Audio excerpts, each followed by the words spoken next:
My name is Alicia Udaskin, and I am a career specialist in career services at JVS, Jewish Vocational Service, and we're located in East Orange and Montclair. So as always, I always like to give a little bit of background of who we are at JVS. JVS, Jewish Vocational Service, we were founded in 1939, and our motto at JVS has always been helping people help themselves, which means we help people get jobs and get back on their feet. Our JobSeekers programs, which is what this webinar is part of our JobSeekers program, are fully funded by the Jewish Federation of Greater Metro West and Project M, and we thank them both so much for their support. So this morning, I'm really excited to welcome our guest speaker, Deb Krawiec. Deb is a national certified counselor and the founder of Arrow Career Counseling. Deb is an insightful career consultant and counselor. She has worked with all levels of employees and brings her consulting sessions not only a knowledge of job search strategies, but an understanding of the business world.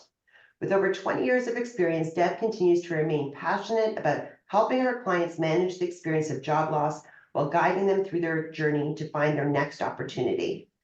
We're in for a real treat today, something a little bit different than we've done previously, as Deb is going to share with us and talk about not only what you say in an interview, but how you present yourself in an interview.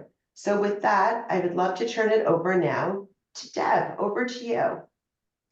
Thank you, Elise. It's a pleasure to be here. And I want to thank you for this invitation to present on such an exciting topic. So the topic of nonverbal is an interesting topic because many job seekers quite possibly may never think about the impact of how we are received through our body language. And so this particular topic touches on a lot of information in regards to how we are perceived, through how we communicate, not just through our words, but obviously through the body language that we use to communicate. So let us begin. So the impact of body language. Many times, if a recruiter is met with you, sometimes when you're communicating what you're about, the interviewer might think, well prepared, terrific responses, but there's just something about that candidate that I'm just not getting. There's either the words just don't match how the body is communicating.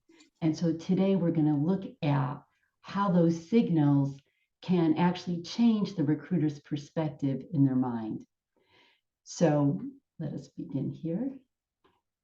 So I want to just start off by asking the audience, if body language is a type of communication in which behaviors as opposed to words are used to express information, how much weight do you believe is placed on communication during an interview?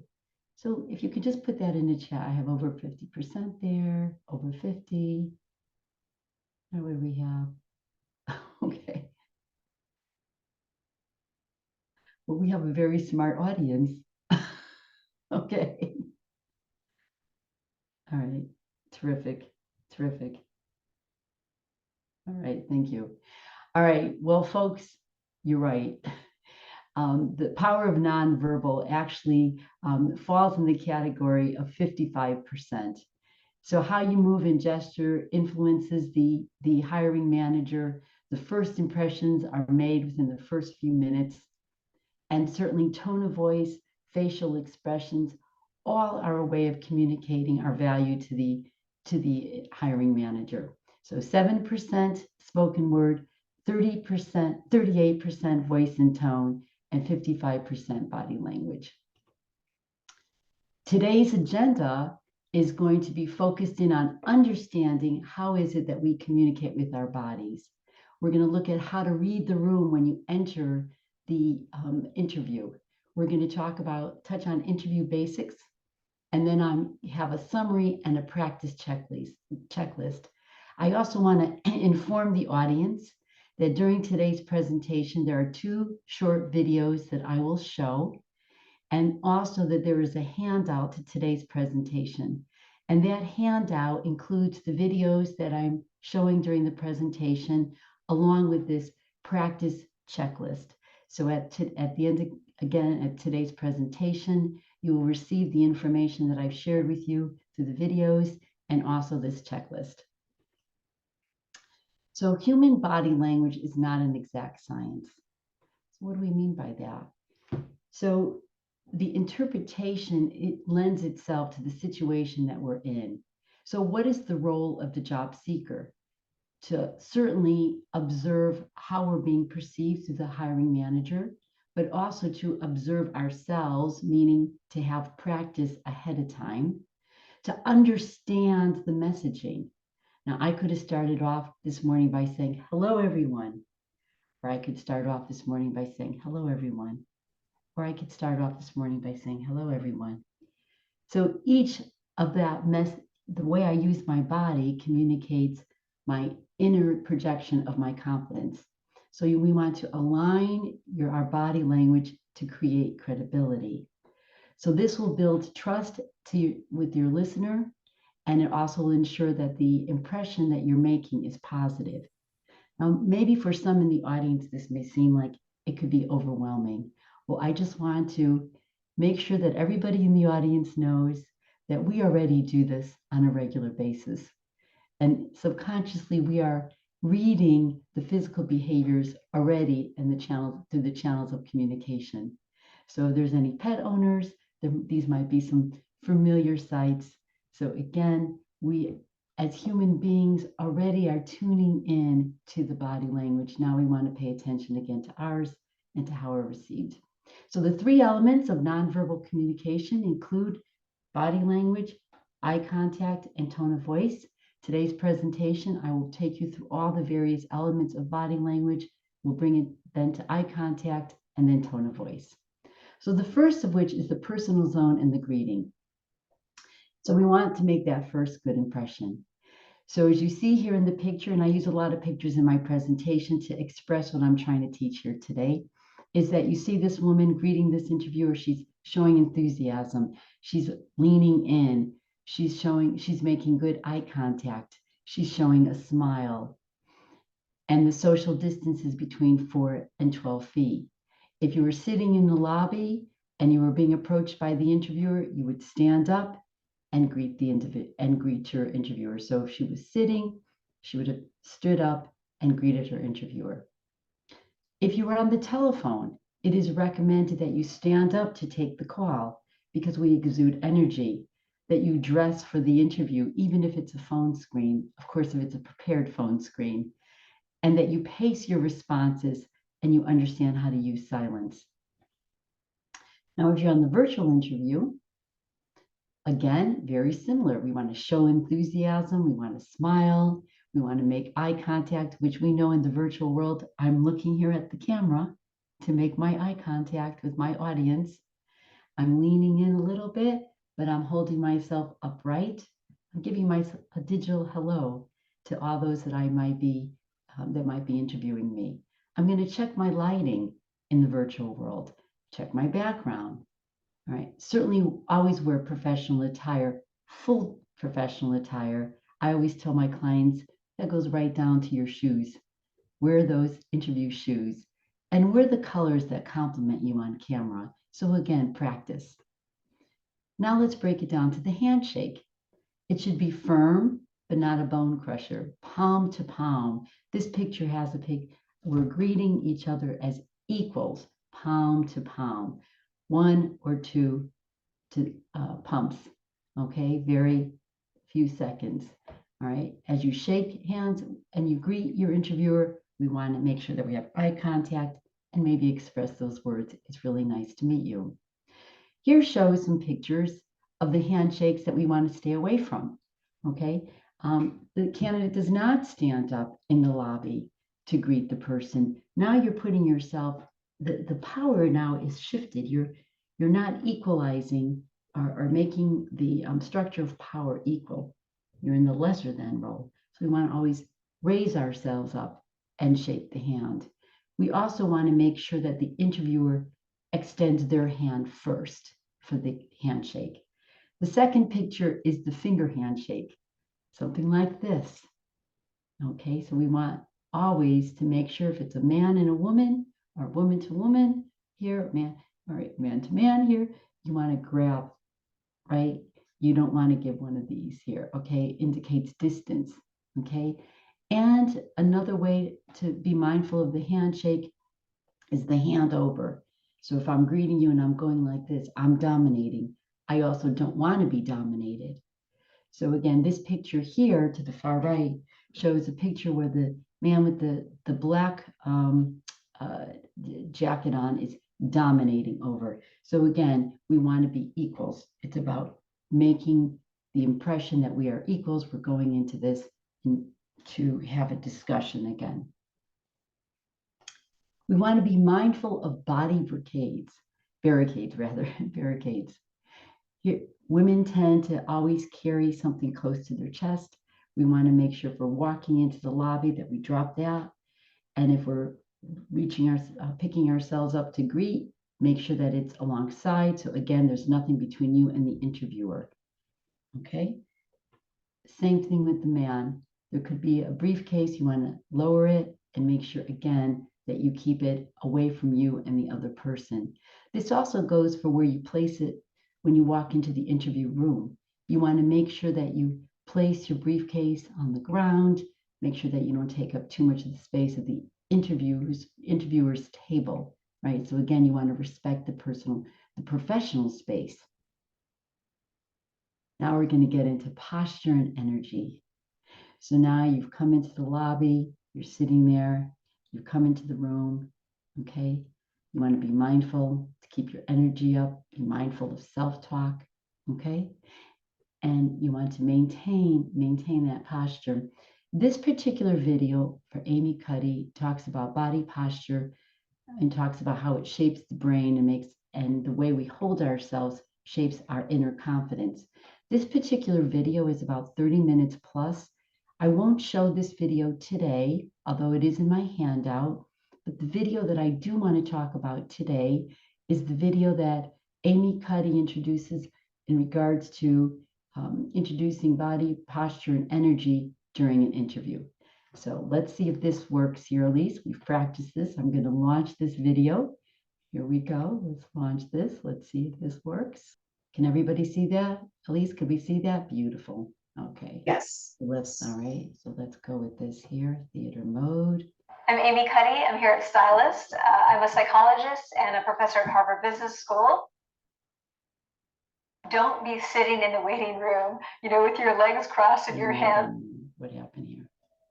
Professor at Harvard Business School. Okay. Don't be sitting in the waiting room, with your legs crossed and your hands like crossed in your lap. You should be sort of stretching out. If you can find some privacy, I recommend, standing in the bathroom like Wonder Woman for a couple of minutes. You want to expand because that's what we do when we feel powerful and confident. So just as that's what we do when we feel powerful and confident, it can make us feel powerful and confident to do it. So if you do that right before you walk in, you just want to signal to your brain, I am victorious, I am powerful, I'm confident. In the actual interaction, you still want your body language to be open, right? Your shoulders should always be open. Do not allow yourself to collapse. You want your body language to be open but not domineering. Arms reached out and palms up is good. Obviously not the whole time. You want to, lean forward to show that you're interested. So if you're talking to somebody and they're sitting behind the desk, don't lean back away from them and cross your legs away from them. You want to be making eye contact, but not in a predatorial way, right? So constant eye contact is creepy. It's good to look for a while and then look down and look up again. The key is that when they're talking to you, listen to them. So you need to walk in feeling two things: powerful, power to bring your best self forward, and you need to feel trusting. You need to trust that the other person doesn't want to hurt you, that this interaction can go well. Your body language comes across as both confident and also warm and trustworthy. So a couple points that Amy makes here, again, is that we want to decrease as best as possible the anxiety that many of us feel walking into an interview. We're building a relationship. They're here to get to know us. We're here to get to know them. I understand the stakes may be high for those that need a job immediately, right? And many of us want a job sooner than later. I'm also going to encourage you to breathe into it as well. Breathe into it. So everybody out in the audience, I know you're sitting there in your chairs, very comfortable. Just want you to just kind of stretch up a little bit. Just check your posture a little bit. If we can just sit up a little bit. Doesn't that feel a little different? Okay, just sit up, put your feet flat.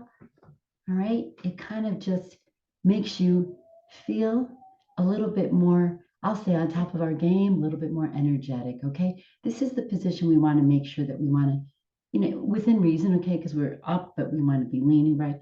Just catch where we are in that interview. All right, where are we holding our energy? Okay. So see, these are some of the pictures of the postures that we want to maintain and some of the postures we want to stay away from. So we see here a picture of a woman who's sitting upright in her chair, and then we have somebody extremely relaxed. We have the open gesture, and then we have the closed. Okay, now there's a time, again, for everything. After the interview, maybe I'm going to be like this, or after today's presentation, I will sit in my chair like this, and I will relax. But during my presentation, I will maintain an upright position. Same with, there's a time to be closed, there's a time to be open. To the picture to the right, we've got two people engaging in conversation. They're leaning into each other. They have eye contact, right? Again, they're smiling, they're engaged, they're relaxed. And then we have, again, the picture on the lower quadrant here is, again, palms up. We're going to talk about that in a little while. But again, engaging, open. Okay. Now, I know I can't take questions in the audience right now, but please hold them. And because I'm sure that there's also folks thinking that the way we interpret body language is always specific to the environment in which we are. So I'll just put out there to the audience that there is a time maybe where I'm speaking to somebody in a professional environment where I might be closed because I'm listening. Maybe I'm maintaining and holding my own opinion for a couple minutes, right? So there is a time, right? But again, we're talking about primarily in the interview for the best body language to use. But again, there could be times where we're using, except for that slouch behavior. I would not use that slouch behavior anytime except after the interview, right? After the interview. Okay, let's look at these facial expressions. Now, we have a series of facial expressions here to the right, and we're going to go through them one by one. Okay, whoops. Sorry about that, folks. All right, so let's look at covering your mouth just before or after you speak. This can indicate lying or holding back the truth.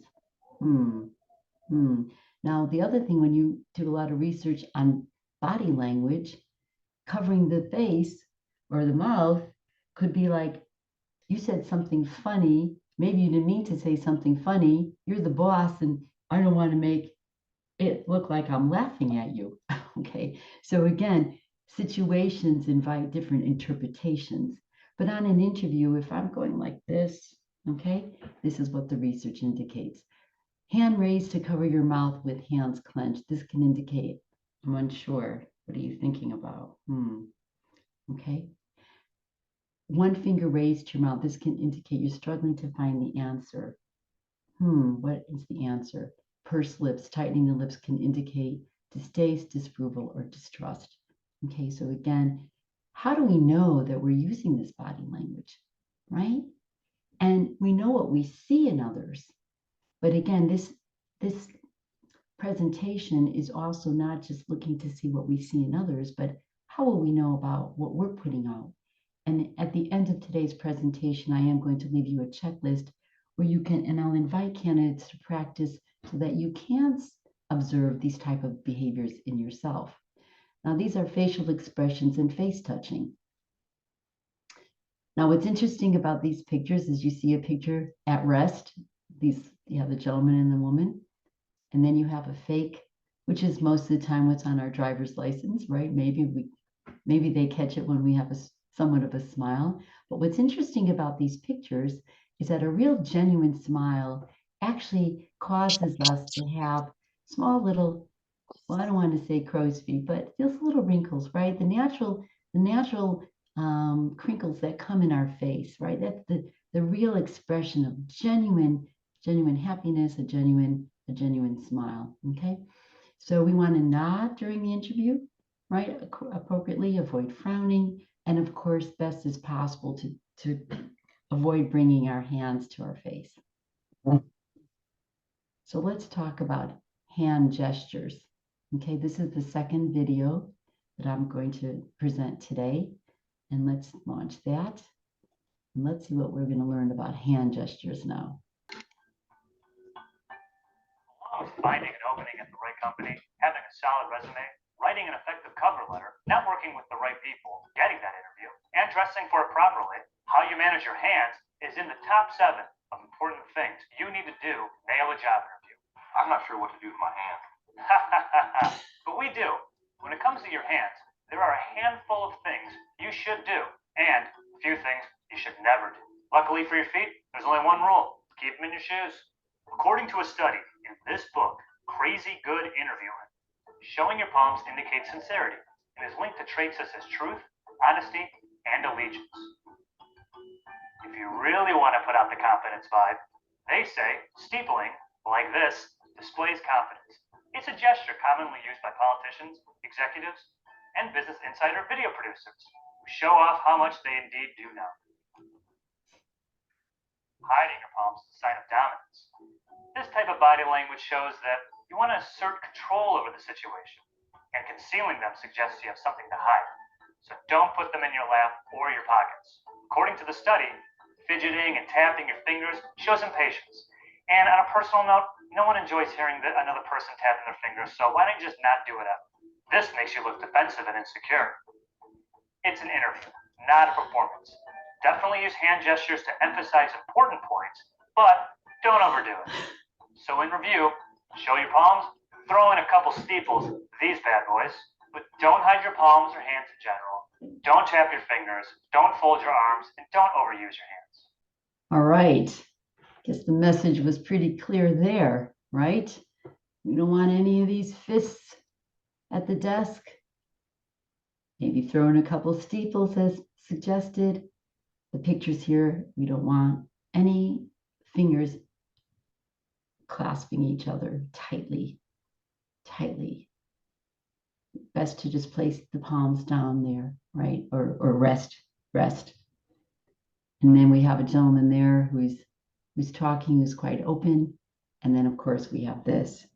Now what's interesting about body language is, again, as I said earlier, we're interpreting body language according to the situation. Now that gentleman who has his hands crossed, certainly the research states that he is closed, right, to himself. But we have to be careful too, because the room could be chilly.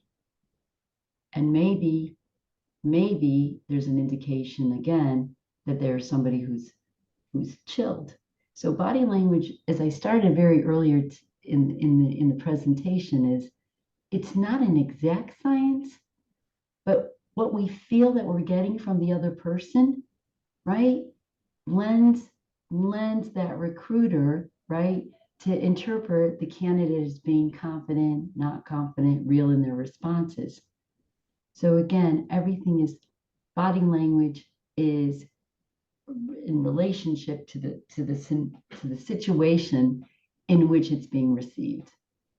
So now we've got just a nice summary of the nonverbal messaging about hands and about, again, trembling fingers, fidgeting, how it's perceived, nervousness, right? Placing your hand on your head, rubbing your neck like this, right? Holding something as a barrier. Again, we talked about that. Defensiveness, again, as I stated, most of the time interpreted in that manner. But again, if the room's cold, so we need to check in, right? Check in. Openness, relaxed arms, discomfort, crossed legs, and boredom and irritation is the tapping and the jiggling of the feet. Eye contact and tone of voice.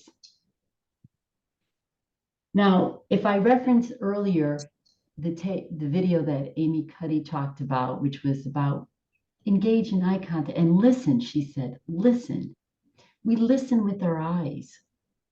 We listen with our eyes, we listen with our ears, of course, but we do listen with our eyes. And what the research shows is that 70% of eye contact is made when listening, 70%, okay? And then when I'm conversing with you, it's 50% because I'm talking to you, maybe I'm blinking a little bit, right? I'm not going like this, but again, the point made here is that we do listen with our ears and our eyes, okay? Again, eye contact, tone of voice, a smile indicates engagement. You see here in this picture, there's a leaning in, there's a smile, there's an eye contact, right?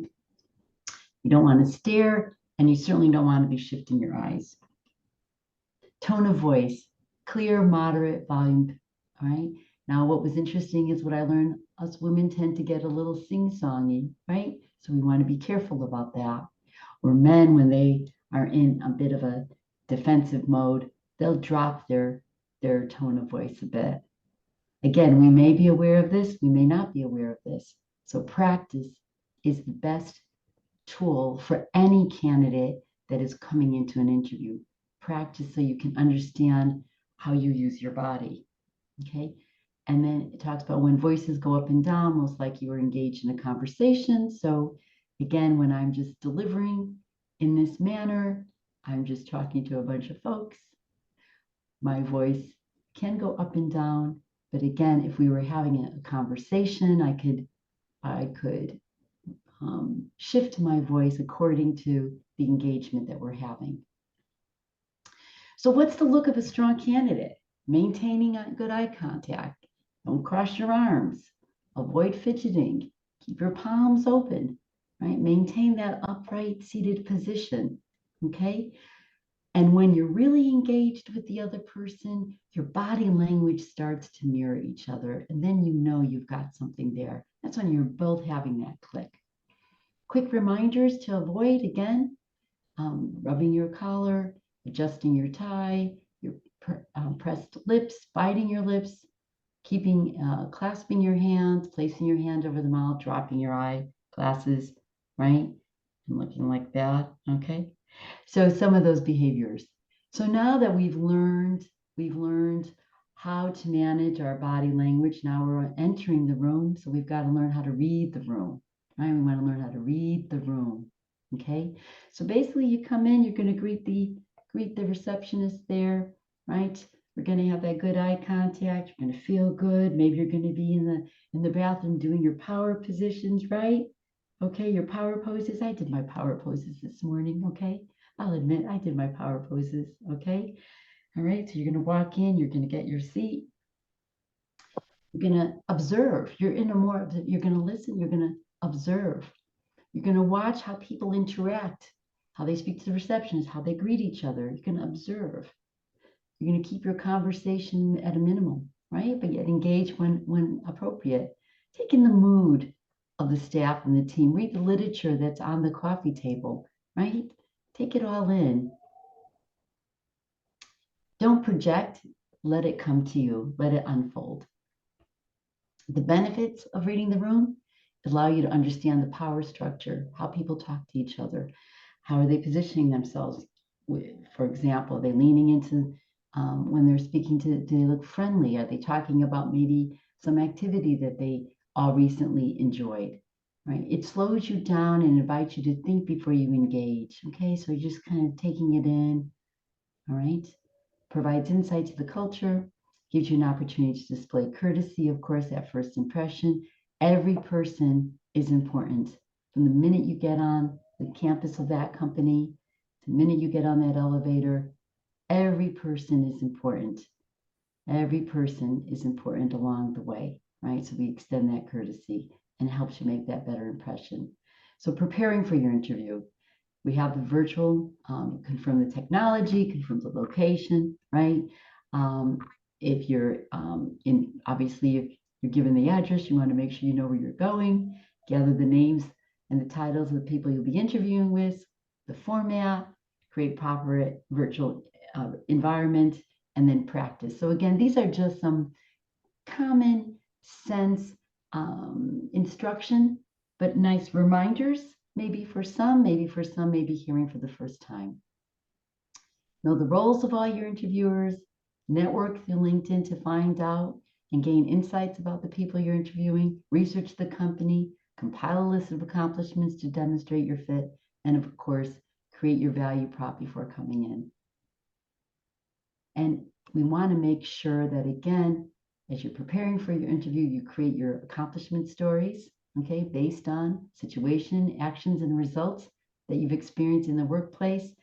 I always like to tell my candidates to also go through each of your jobs that you have had and prepare your exit statement for each of those transitions. So make sure that you go back and you review your resume and you have a story for each of those transitions. And of course, create questions to ask. Listen to the questions being asked, connect the skills to the organization. Don't oversell, don't undersell, right? Listen to what they're trying to say are the problems they're trying to address. Okay, complete the responses without offering excessive detail. And of course, use those SAR statements, answering the questions, reflecting on situations you face in the workplace, actions you took, and the results you've achieved. Speak professionally about the previous employers and coworkers. Take your time to formulate your thoughts. When we speak professionally about our previous employers, this is where body language also comes into play, right? Being at peace about that previous transition, right? It can be, if there is a little bit of leftover angst about the transition, we have to be careful that it does not come out in our body language, okay? So again, working towards being at peace with that transition, because again, as you discuss the exit statement, you want to make sure that your body is open and that when you speak positively, your body also backs that up as well. No fists on the exit statements. Be mindful of your body language. That's what this is all about. And then of course, remember, it's a two-way conversation. It's a two-way conversation. Yes, you need a job, but they need talent. You need a job, but they need talent. Okay? And of course, avoid the salary question as best as possible. So remember, at the end of the day, it's about, can you do the job? Can you do the job with them? And can you do the job within the culture of the organization, with the staff, with the boss, and the skills? Can you apply the skills that you have to the role that they need you to fill? Okay, 3 basic, broken down into just, can you do the job? Can you do the job here? And can you do the job with them? So quickly, just to remind everybody again out there, the questions that can be asked are either traditional, right? Yes, no, or behavioral questions.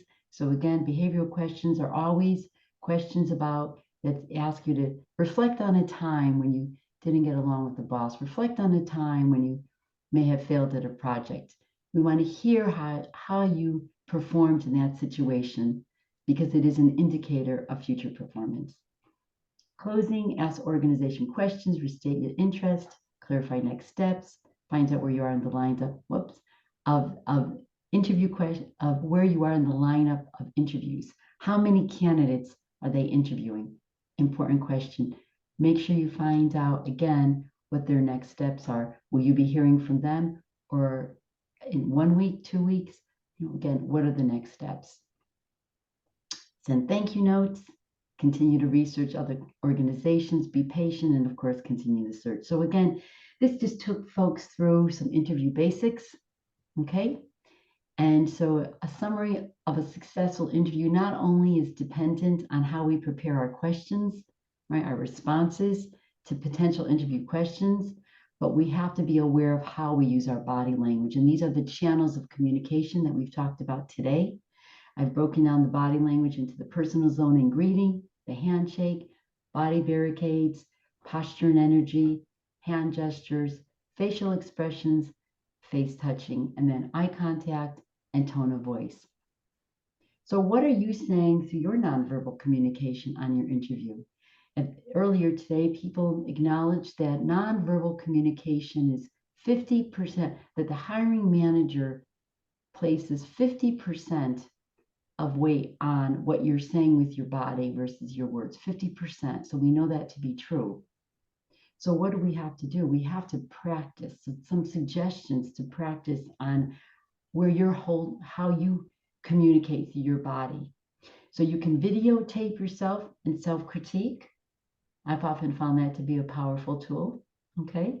You can practice your responses while in the mirror and see how you use your language, how you use your eyes. You can conduct a mock interview with a job search buddy, or of course you can conduct a mock interview with a career coach such as myself. You can then, once that's done, there's the evaluation. So where are you holding your energy? Are you sustaining your energy through your posture and engagement? How are you managing silence? What are you projecting? Confidence, credibility, doubt, uncertainty. So this is the practice checklist that I will be including in my handout today. Again, the videos that I showed today, in addition to the longer video with Amy Cuddy, will be included. And this practice checklist is a checklist that you can take with you. And if you choose to work with a buddy, choose to work, videotape yourself and do a self-critique, or if you choose to work with a career coach, these are some of the areas that you want to critique. How is your handshake? How are you managing the personal zone? How are you using eye contact? Are you nodding, right, appropriately? Your tone of voice, and again, some of the things that you want to look for. Are you touching your face without realizing it?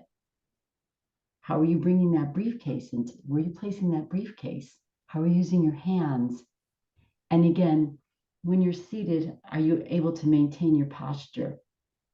Are you leaning in appropriately when engaging and answering the questions? So, folks, look your best. Okay, always dress for the interview. Move with confidence, practice your body stances, right? So that you can maintain confidence and maintain the fact that you are the right candidate for that job, right? A positive feeling about oneself. And then, of course, speaking with confidence is preparing those responses, but again, aligning yourself that when you're delivering those responses, your body is in alignment with the words. Okay? Lisa, I think that pretty much Thank you. right now. Okay. Yeah, that was, there's one other video. I'll just let folks know that we've included this one too, just so everybody knows. So again, there's one last video that I've included, but I think that, like we said, that is it for now. Okay. no, that's fantastic. So thank you so much, Deb. If you want, you can stop sharing your screen and we can maybe look at everyone. And that was really fun, and it was really, really good. I recognize a lot of things that I do and to be cognizant about as well. I thought maybe I could start off with a couple questions I had, and then everybody just put your just put in the question in the chat if you have a question. I know that Cheryl Leonard and then Carol Bayer had questions, and then after that, just put your names in. So, Deb, I have a couple questions, so I'm going to ask you two. First question is, what do you do when you're in the interview and you're getting nervous and all of a sudden the heat is starting to come up into your face, only speaking from personal experience, and the sweat starts pouring out, or you're really, really hot? So that's one situation. What happens when you're in it and that happens, and what can you do to sort of mitigate or address it? My second question is, as you guys can hear, I'm a little bit under the weather. What do you do, and how is the sort of like right etiquette when you're actually not feeling well, when you're coughing or things like that? So if you don't mind addressing those two things, that would be great.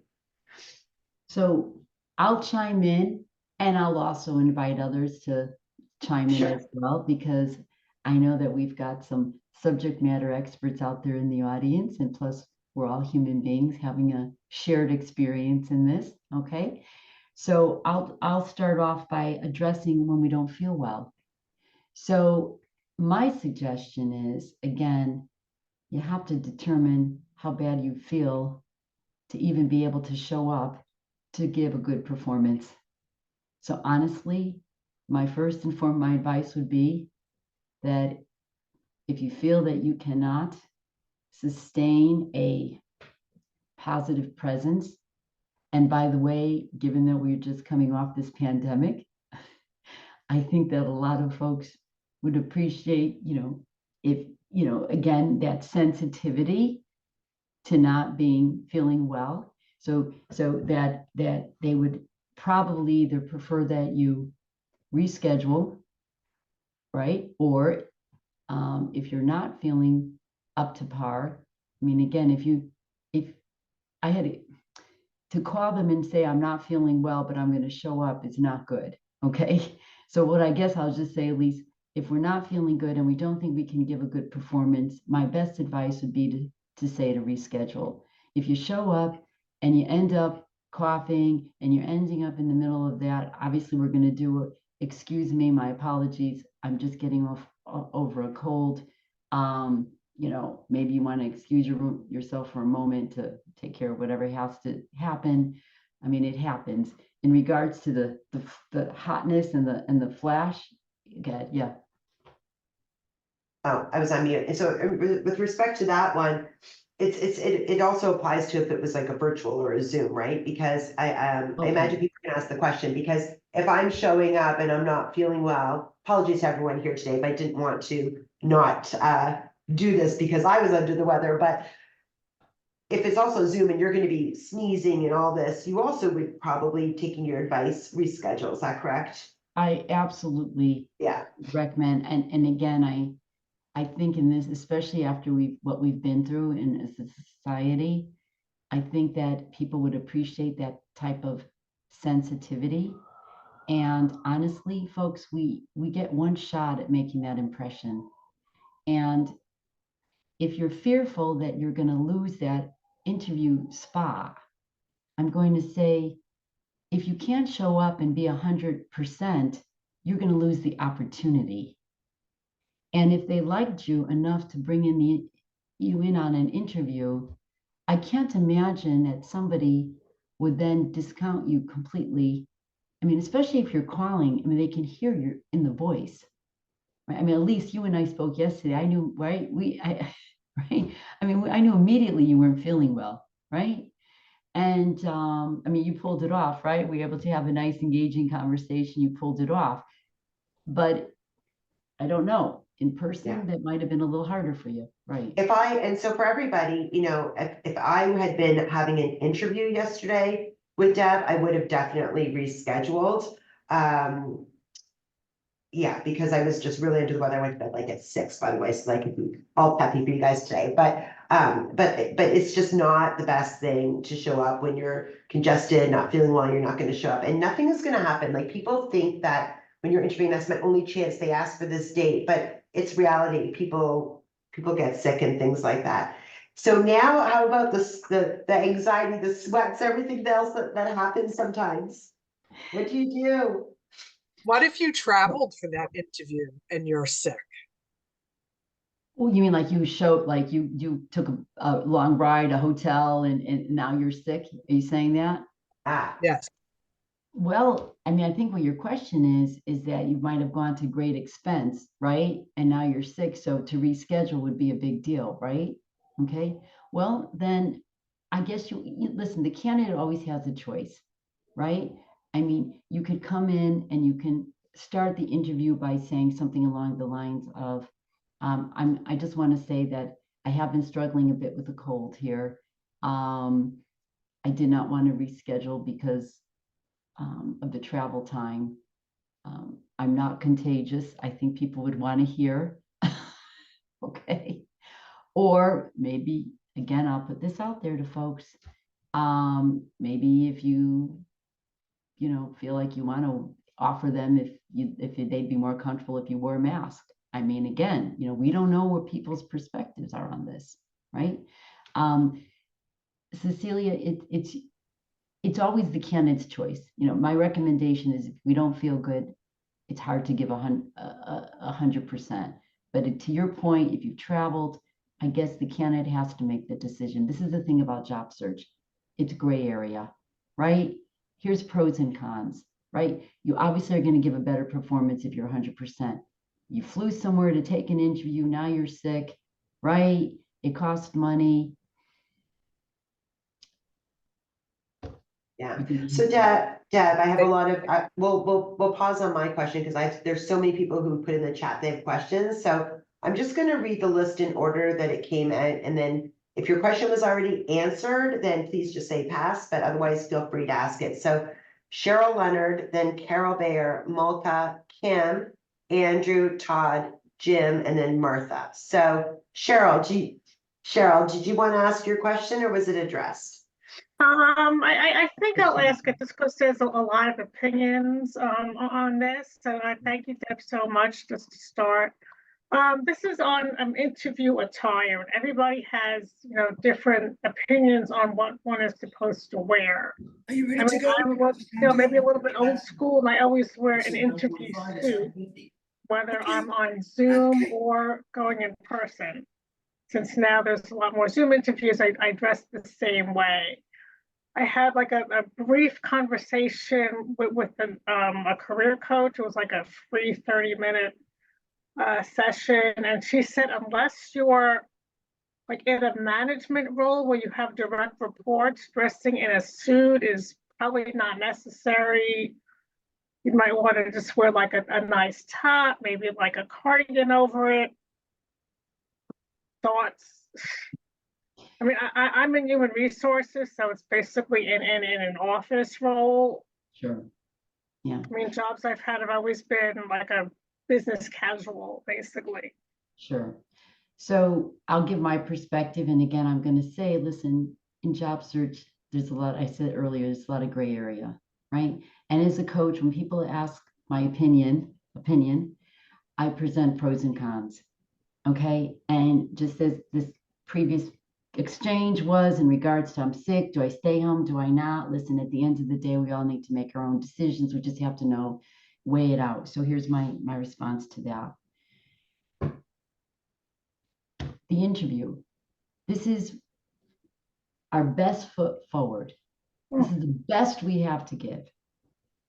I still come from the school of thought that wearing at least a blazer, a jacket, right? Maybe not a full suit, you know, but at least a blazer, a jacket, right? Coming in professional attire. You can never lose out because I can always take that jacket off. But coming in, and I've sat on enough interview panels, and there might be people in the audience here, where you're in a panel, now you've just been part of like a 5-panel of, you know, interview panel, and now we're all in the room discussing the candidate. And how they look, of course, what they say and their credentials, right? And that comes up. It could come up. There's always going to be somebody that's going to put weight on it. So again, I can take the jacket off. Now, if you're in manufacturing, you know, they're right in a production, going for a production job, you know, there might be a situation where they might say, listen, we're casual here, right? I would not, in that case, I would not wear a suit jacket, but I would wear, you know, a nice shirt, maybe a collared, right, shirt. Again, my philosophy, and again, it's my philosophy from my experience. You can never go wrong by looking your best. You could take the jacket off, but you don't want to be judged for coming in and having somebody say, that's the best. That's the best. I tend to agree with that. You know, it's always better to be a little bit overdressed. Like you said, unless you're going into an environment that maybe you know is more casual, maybe I would ask, like, what's the dress code here? Exactly. You know, exactly. Yeah, so the only thing I would add to that, Deb, is about layers. So what really works well is that, so I always punch like a level above. So if it's more of a casual, I'll have some sort of nice shirt that's underneath with either a nice sweater that goes on top or a blazer and layers, so that when I get there, or even on the Zoom, right? That you know what you can sort of take off or you keep it on. Right. But you have to look very professional. Okay, thank you so much. Let's go to Carol. Did you still want to ask your question? Yes, Sounds so like I'm on a this is radio Carol show, Bear. right? And Sorry. my question would be, well, first of all, I want to say thank you for all of your advice, but my question would be, what do you do when it's phone only? So I had a call with the talent acquisition. There was no video, and she was going to decide whether I was going to move on or not. So it's a very important phone call. So how do you handle just the phone call with no video? Thank you. You're welcome. So as mentioned in my presentation, we certainly want to stand up, right? Because again, we exude more energy. Now, if I'm going to stand up, where are my notes, right? Because where are my notes? So I would have my notes, and this is an option to stand up, by the way. And again, if it's an hour interview, this would be very difficult to do. So if we're talking about a 20-minute exchange, but if we're talking about it, if she's making a final determination and it's an hour interview, it might be a little more difficult to do. But ideally, when you stand up, or at least be mindful of how you're sitting, you want to make sure that your energy and your voice shows enthusiasm. You want to be mindful of silence. Remember, if you're answering the question, because I don't have any visuals, I'm not sure, did they get what I said? Are they processing it? So we have to be mindful to give them some time on the phone to digest that information. The real question is, Deb, I'm concerned without the visual, how I will get the job. If your answers are solid in regards to displaying the value that you bring, right? You keep it to that alignment to the situations you face, the actions that you've taken that led to the results that show your value to the organization and fixing their problem. You're doing the best you can. Maintain the energy. You can hear a smile on the telephone, an old sales trip that they used to teach us back in my day of selling before I got into my line of work, was to hold a mirror right in front of you so that I could actually see how I'm projecting myself. So again, if I was sitting, I'd have the mirror. If I was standing, maybe the mirror is here. And again, to make sure that I am smiling, that I'm engaging, that I'm practicing good listening. I'm not shy about saying, may I hear that question again? Am I clear in what you're asking? And then I give the response and I use silence. I want to have my papers out. Again, if I'm sitting because it's a long interview, I want to have that out in front of me, my resume. If I can stand, honestly, you can put it up on the wall, depending if it's a short interview. Deb, I love that answer. I love how you answer that. And I love about you can hear a smile. You really can. And so look, I'm smiling. You can hear a smile. That's terrific. Okay, so I really do feel like I'm like a radio host, like DJ right now. Okay, Malka and then Kim. Malka, did you want to ask a question, Deb? Hi, Deb. Thank you so much. This was really fabulous. But in the world of interviewing today, so many of us are dealing with Zoom interviews or team interviews. And I think it has sort of, in a way, shaken us a little bit as to our behavior. We got really used to it during COVID.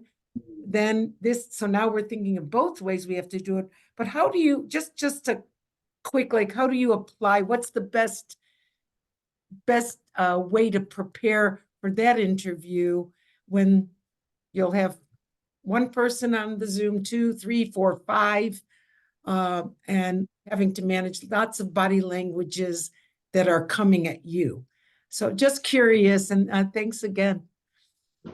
So Malka, I believe your question is, how do you manage a Zoom interview when I'm looking at 3 or 4 people, correct?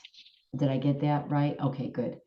Well, as I mentioned in the presentation, I first want to make sure that I greet everybody in the room, right? So the interview starts and I'm sitting there and there's always a lead person, right? So So let's say Elise is leading, so she's going to say, Elise, Deb, thanks for being here. And I'm going to say, thank you, Elise. It's a pleasure to be here. And Elise's job is going to introduce who's in the room. And so as they're getting introduced, I'm going to give them a nod, right? I'm going to give them a nod. But the thing about the Zoom world is the nod to them is the nod in the camera. Okay. And so in order for them to see that I'm acknowledging them, I have to look at that camera because that's the eye contact, right? So the interview may start and I'm going to see, like I'm looking right now, everybody right here, right? So I'm seeing you, but not right. But now Lisa, say she's leading this interview and now she's going to start. I need to take my gaze off those boxes and I have to start looking at that camera, you see, because now I'm really looking at you. So she's going to go around the room. She's going to introduce who's there. They might say a few words. I'm going to say, nice to meet you. Nice to meet you. Again, acknowledge the presence, acknowledge their presence. And now the interview begins. Most of the time, everyone has been assigned a question. And so while they're giving me the question, my eyes are off that camera and now I'm looking at them. Because now maybe Elise is saying, is giving me a question. So I'm going to look at Elise because I want to see what she looks like, right? I want to have that experience, you see. But now it's my turn to talk. So now I'm going to go say, Elise, that was a great question. And let me just share with you how I was able to achieve success in my role in regards to that. And now I'm going to answer the question. And now Elise says, terrific, thanks, Deb. And now we're going to the next person. My eyes are off the box and I'm going to the next person. You see, I'm going to be, again, here I have my papers again. I said to the woman earlier, if it's a long interview, beyond, a phone screen, it's easy to manage standing up, right?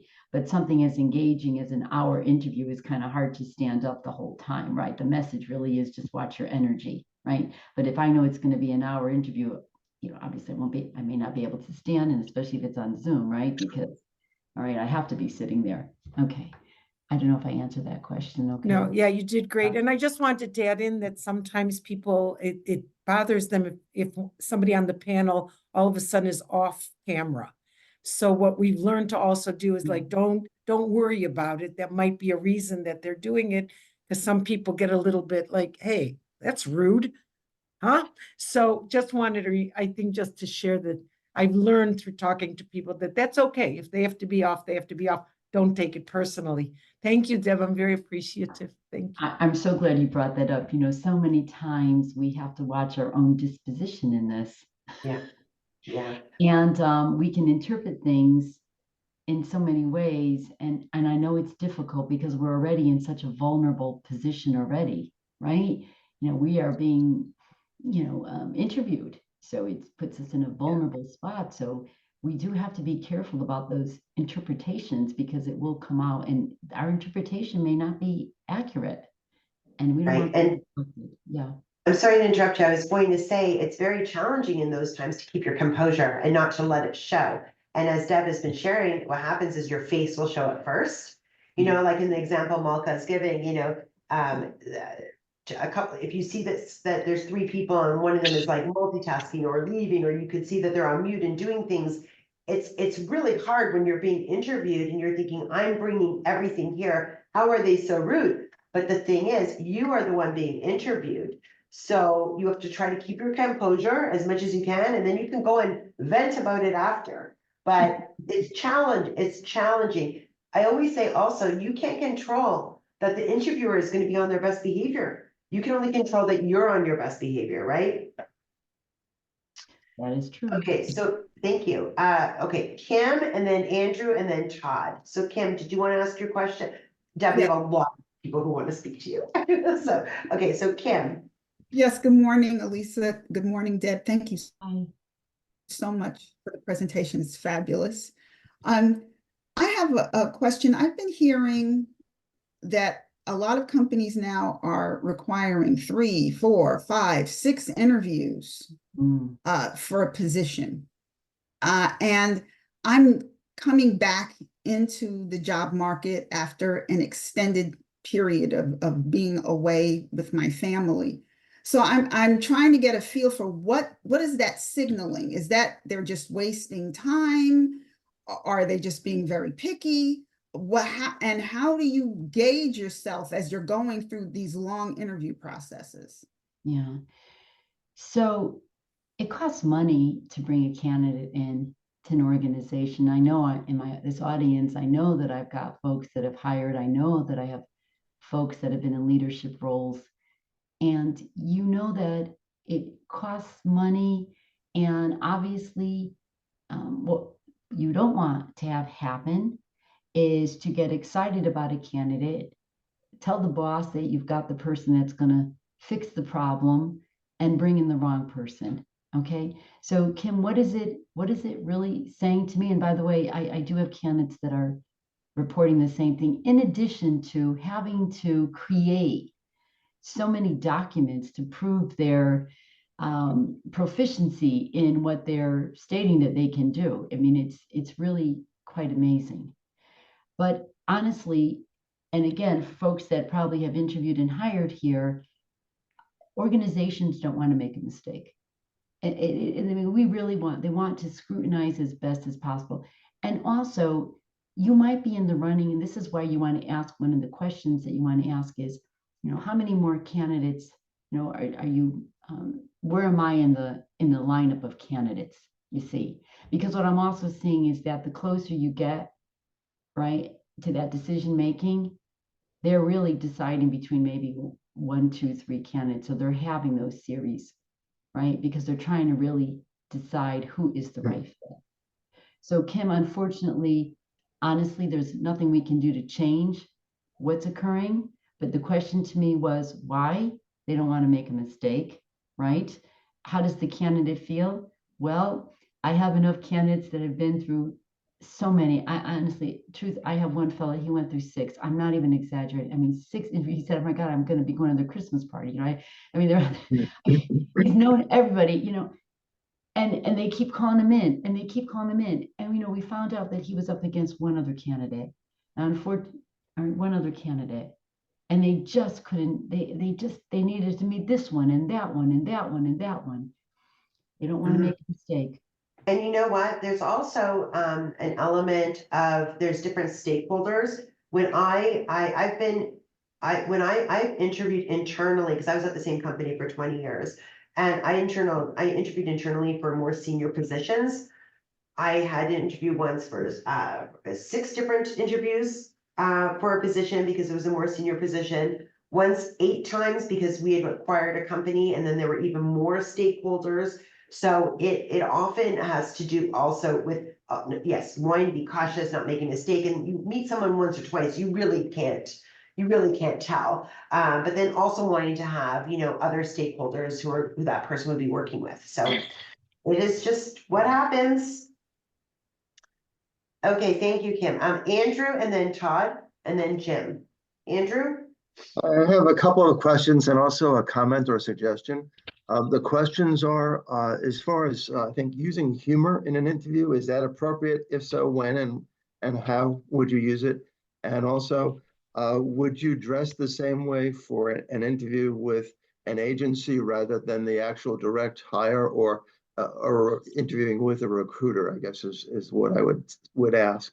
And then the last thing I would just throw out as a comment, I'm in human resources and also have been told when I've spoken with people that letting my passion come through is important, because otherwise sometimes I can be sometimes too low key in terms of trying to maintain a consistent behavior, let's say, during the interview process. So stapling the hands, but also letting some passion flow through, I think is important, because I think passion sometimes is very perceptive. Andrew, I can't agree enough about the passion. No, absolutely. Absolutely. And that's really allowing us to be seen, right? And when you're passionate about your work, it's felt, and people know that you're going to give 110%. So thank you for bringing that up. Humor. When you say that, I think about a friend of mine who will say something to me. Sometimes I'll get it right with humor, and then sometimes he'll say, that's not as funny as you think. Okay, all right. So what do I want to say with that comment? I mean, he says it in that way. It's brought to my attention, humor is so personal, right? And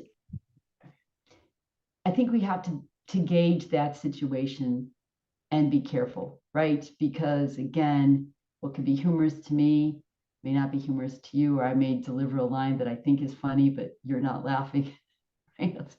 But yet humor is a wonderful instrument, right? To bring people together. So again, you're asking me the question, Deb, should we use humor? I have to answer and say, you have to gauge your audience and you have to be careful, because you can offend, you could put distance, or it could be something that could really bring you together. So you have to, again, and that's like reading the signals from the other person. I mean, this was all about what we give to others, but honestly, there's another person on the other side, right? I started off with my pictures of the cats and the dogs. I mean, you have to read what's coming at you. All right. So Andrew, I think that would be my best piece of advice. Gauge and evaluate, right, before you interject. Okay. And the next question you said about agencies. Listen, folks, an interview is an interview is an interview. Okay. And I'm going to say that those folks, I know it's kind of more casual with a recruiter. I get it. External recruiter, it's still an interview. And so again, maybe you're not going to do the full suit, but at least a jacket, take it off. Same thing I'm going to say when folks say to me, I'll have clients, they'll say, Deb, I'm having this, what's the language you're saying? We're just going to have a conversation. Someone's just going and having this conversation.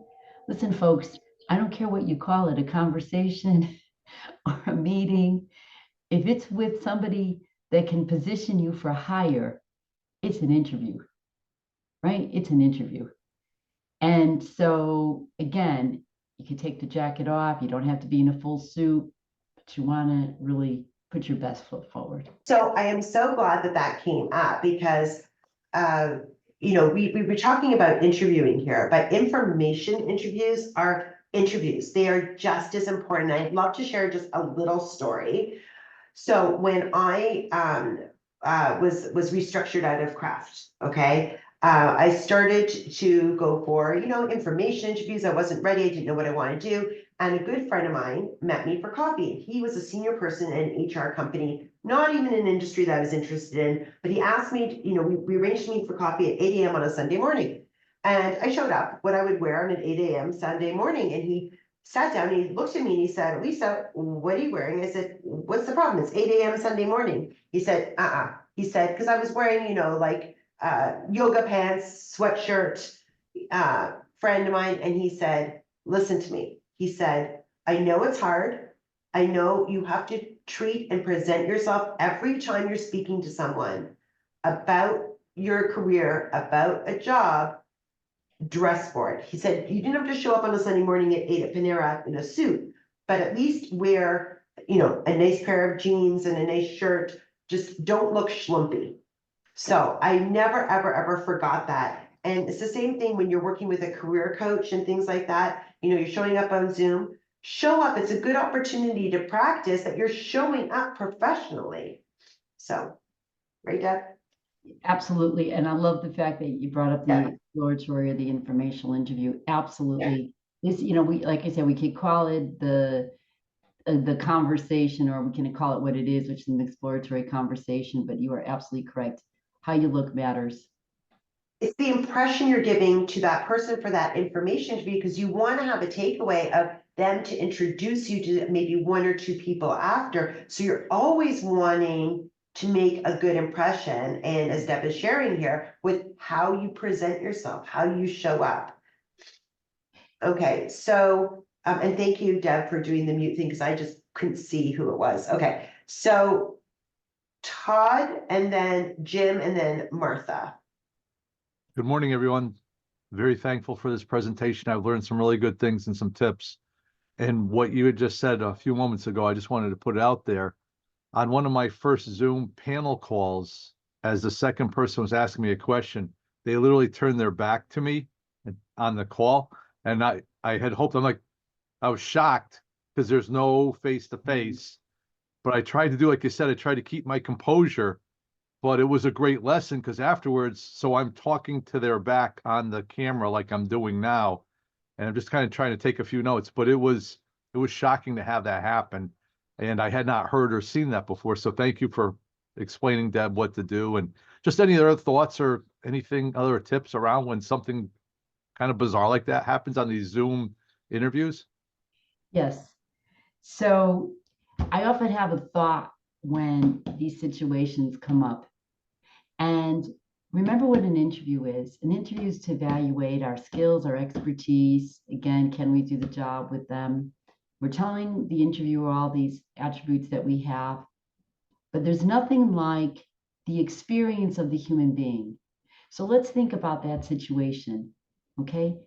You had choice on how you could have managed that. You could have said, what the heck? Excuse me, can I see your face, right? You can say, obviously, someone's not taking this seriously, right? Or you can go with it. Because you see, in the workplace, things happen. And our disposition is displayed by how we manage different scenarios. Now, I'm not saying that they purposely did that, okay? But I am saying that we will be judged how we manage different unexpected situations in the workplace as we will experience on an interview. So one last example is I once had a candidate who reported back to me that he left the interview because the interviewer said, well, we're running late. It's going to be 45 minutes. Now, this gentleman was under a lot of pressure. I understand. And he reported back to me and he said, well, I just left. My time's valuable. 45 minutes. Now, I understand that pressure. But again, how am I being judged? Right? And, he was right. His time is precious. Just because we're in job search doesn't mean we have an open calendar, right? However, let's be mindful. Let's be mindful that, again, every situation that we're faced is an example for us to display who we are and to give an impression. So I'm glad you hung in there, Todd, and you didn't leave the call or correct them and do any of those other various options that you had. And then we could vent now, which is fine. The only thing that I don't know was what my face looked like when it happened, because I was shocked. Doesn't matter. He couldn't see it. His back was to you. Well, Good. Thank you. Thank you. Okay. Sometimes you just need an Okay. Jim, then Martha, then Linda Schwartz. Jim, do you still have your question? Yes, I do. Oops, I'm having an odd visual. Okay. Just a couple of presentation questions. You had mentioned something about having your palms up during the interview as opposed to having them flat, but palms up sounds like something you do in a meditation or yoga. So is it really like half up or something like that, or? Yeah, Jim, it's interesting. When I was doing my research for this, I know we've often taught the candidates, and I could even picture a candidate when I was in a position of interviewing one of my folks that I did end up hiring, and I remember he had his hands down, right? Holding down. So what does that mean, right? So if you notice that one of the pictures, the gentleman had his hands not like this, and I understand what you mean. We're not like Om. I know, we're not like that. And I love the humor. That's funny. Okay. Yeah. Right. Okay. No, I mean, we're just talking about, just keeping a little bit open, right? Okay. And, even if they're resting on the table, they're not flat. They're Right. just a little, they're more in a relaxed state. They're not like holding on, right? And tight. It's Right. relaxed and a little bit of up, right? A little bit of up, right? Like right now I'm doing this, and maybe folks could do it in their, at your house. If you got your desk, if I have my hands flat, right? How do I feel flat? Now, if I just have it up a little bit, right? more relaxed. Okay. So that's what the research states. And I think I'm addressing your question, right? So Yes, we yes, don't want yes. any of this, No, no. but we want more like this. And it's interesting, again, the more research I've done, when you look at people speaking, there were a lot of Right. pictures of, obviously we're in a bit of the political season here, so we've got a lot of speeches going on, right? So there's a lot of examples and you'll see a lot of that. Now that it's brought to mind, you'll see a lot of that. Okay. I just had two other really quick questions. One is, I find that if I get anxious, I tend to develop an itch somewhere on my Mm. face. And should I just do everything I can to avoid, going like this or it's Yeah, well, it's a thing, listen, I guess, that I have. But yeah, you know, ideally, yes, we're supposed to stay away from doing these things, right, or any of that stuff. But listen, if as you long as got I'm not doing it the whole time, I guess. yeah, I mean, listen, you got a little itch, just take care of it once. I mean, listen, remember, it's not an exact science, I mean, it's Right. really about the fact that we're not going to be sitting there, doing this or doing this on a continue. You got an itch and you can't, because what will happen is if you don't, won't it become an irritant and then it'll start showing in your face? Right. And You have a rash or something, you'll right? be distracted by it instead of listening.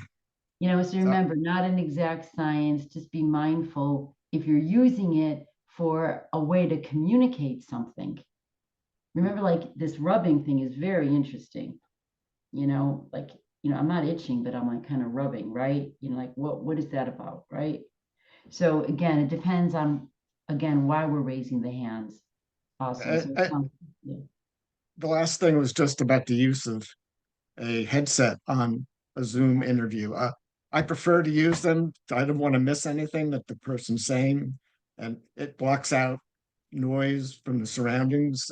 But on an interview in person, obviously, I wouldn't wear it. But is that okay for an interview? Or Yeah, I didn't see anything in the research, and there might be others that might have an opinion on this. I didn't see anything in the research that said don't wear them. I mean, honestly, I think I prefer to see a candidate without them. However, listen, you might have a lot of life activity behind you going on, right? And neighbors and that's right. So listen, it is much better to have them and to maintain focus and to have a good interview than to try to have this good look without them and then manage something behind. Okay. I don't want to be saying, could you repeat that? I didn't quite catch that and all that. So anyway, thank you. Yeah, you're welcome. Thank you very much. So thank you. So we only have a few more minutes, probably for 2 or 3 more people. I will tell you everybody who I have. And then if we don't get to the end, again, staying on after, and we'll definitely have discussions. So next we have Martha, then Linda Schwartz, then James, then Yi, Dana, and Lisa. So Martha, did you want to ask your question? I do. Thank you for the opportunity. I've had trouble with my voice medically. I've had surgery with it or on it. And I know it's distracting to people, but obviously I can put a sentence together.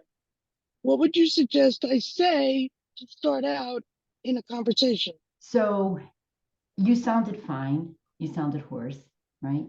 You might want to just, and again, option, because you're mindful of it, right? So maybe something, and again, especially if it's and Zoom, are you talking about a Zoom interview specifically or in person? Both, but I have a Zoom interview next week.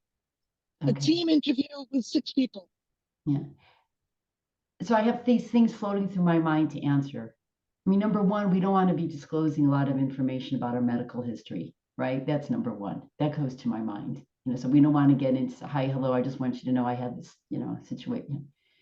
But you could, as an option, just say, I know at times my voice may not be easy to hear. So please let me know if anytime during this interview, you may not be able, if I'm not projecting loud enough for you. I mean, you could put something like that out there. Again, if you say something along the lines, I've had a lot of medical history with my voice, and it's an option. Red flags. But I think if you acknowledge and just say that, your voice can be sometimes difficult to hear, and please, so that all can understand and clearly hear my responses, if at any time it fades or gets a little harsh, please let me know. I mean, these are options, again, back in the gray area, right? The reason I'm sort of dancing around it a little bit is I'm hesitant in say, put all your medical information out there. I've had these surgeries, and because then we're talking about that. And honestly, that just doesn't feel like a good place to go. But if you want to just acknowledge and just state, as I clearly stated, I just want people, to please let me know, not because you're getting into the details, but just that you want to make sure that they can appreciate what and who you're about, and that you're heard. I think that would Thank be, you. yeah. That's good.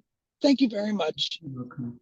Thank you, Deb. Okay, we have time for one more. You're very popular, Deb, with lots of Okay, questions, good. but so Keep them up.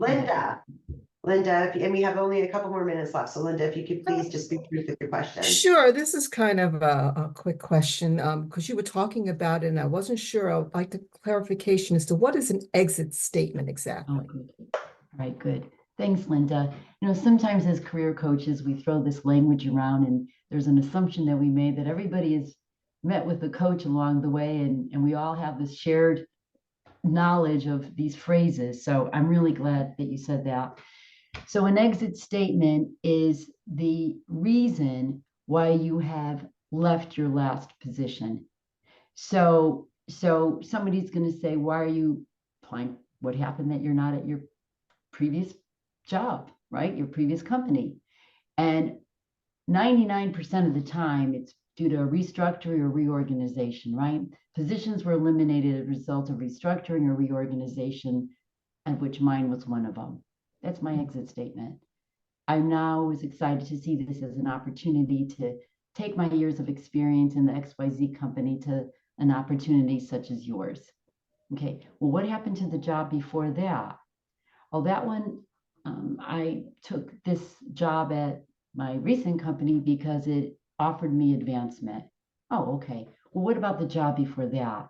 Well, there again, there was a major restructuring, and 20% of the workforce was let go at that time, and I was one of that 20%. So these are exit statements. Clear, concise, detached from emotion. That's why I started to also say, if I'm still attached to the event, right? You can learn the phrase, especially if you're working with the coach to try to teach you phrase, but your body language may communicate that you're other than detached. And I will say, folks, I had a real life example on this when I used to conduct a lot of video interviews, which I still do, but this is really, this gentleman was having a struggle in getting past the initial screen, in which then I offered the video interview. And when I was asked him the question, he literally made a fist, literally.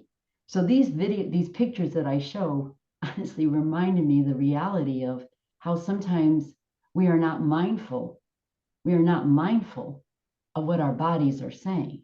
And he literally had that fist, and his language I can still remember says, they let a lot of good people go back then. And that fist. We finished the mock interview, showed the video, and then we had a chance to talk about how he was still holding on. It's okay. I mean, I understand job transition is not easy, no matter if you've been through it once, twice, 3, 4 times. It is still, as I call a breakup. It's a breakup. Okay, none of us like to be broken up with. All right, so it takes a little time. And this gentleman went from layoff right away into job search. Talented man, experienced, could not get past that. So, exit statement. Why are we in job transition? But I have to also be in alignment with as I said it, as a result of that, positions, but mine was one of them, I'm now looking at this as an opportunity to take my skills and experience to the next opportunity, right? Totally detached. I hope I answered your question, Linda. Thank you very much, Deb. That's very, very wonderful clarification. Thank you.